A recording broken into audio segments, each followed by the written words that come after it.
नमस्कार मंडळी, ह्या मिनी व्लॉगमध्ये तुमचं खूप खूप खूप स्वागत आहे. तर आज मी तुम्हाला इथली बकरी दाखवणार आहे. युरोपमध्ये कशी बकरी असतात. आम्ही युनिंग वॉकला आलेलो आणि आम्हाला इथे बकरी दिसलेल्या आहेत. ॲक्च्युली हे जे इथं यांचं फार्म आहे, जे डेअरी प्रोडक्ट बनवतात, स्वतः बनवतात इथं. आणि आईस्क्रीम वगैरे खूप फेमस आहे. आता ते बंद आहे कारण त्यांची जी वेळ आहे ती सकाळी 10 ते 5 ह्या वेळेमध्ये ते ओपन असतं. आणि आम्ही कधीतरी येऊच इथं, पण त्याच्या आधी मी तुम्हाला दाखवते बकरी इथं कशी असतात. तर ही बघा अशी ही बकरी आहेत. ॲक्च्युली काही लोक शेळ्या म्हणतात, मी तर बकरीच म्हणते कारण गावाकडे नॉर्मली बकरीच म्हटलं जातं.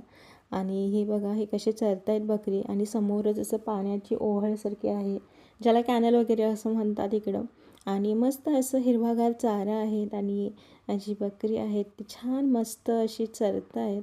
आणि ही तर बाग पण आहे, ही पेरची झाडं आहेत. ॲक्च्युली पेरचीच आहेत की हे ह्याच्यामध्ये मी कन्फ्यूज आहे, कुठलं फळ आहे मला व्यवस्थित ओळखता येत नाही आहे. पण कसली का होईना आहेत ही झाडं. आणि खूप सुंदर अशी आहेत. संध्याकाळचा फेरफटका मारायला म्हणून आम्ही निघालेलो आणि आम्हाला इथं ही बकरी दिसली. रोज आम्ही जेव्हा जेव्हा निघतो बाहेर तेव्हा काही ना काही नवीन दिसतंच. आणि आम्ही ह्या नवीन एका गावी आलो आहे. म्हणजे आधी आम्ही एका वेगळ्या गावी राहायचो आणि आता आम्ही इंडियावरून आल्यापासून दुसरीकडं मूव्ह झालो आहे आणि दुसरीकडं आम्ही राहतो आहे.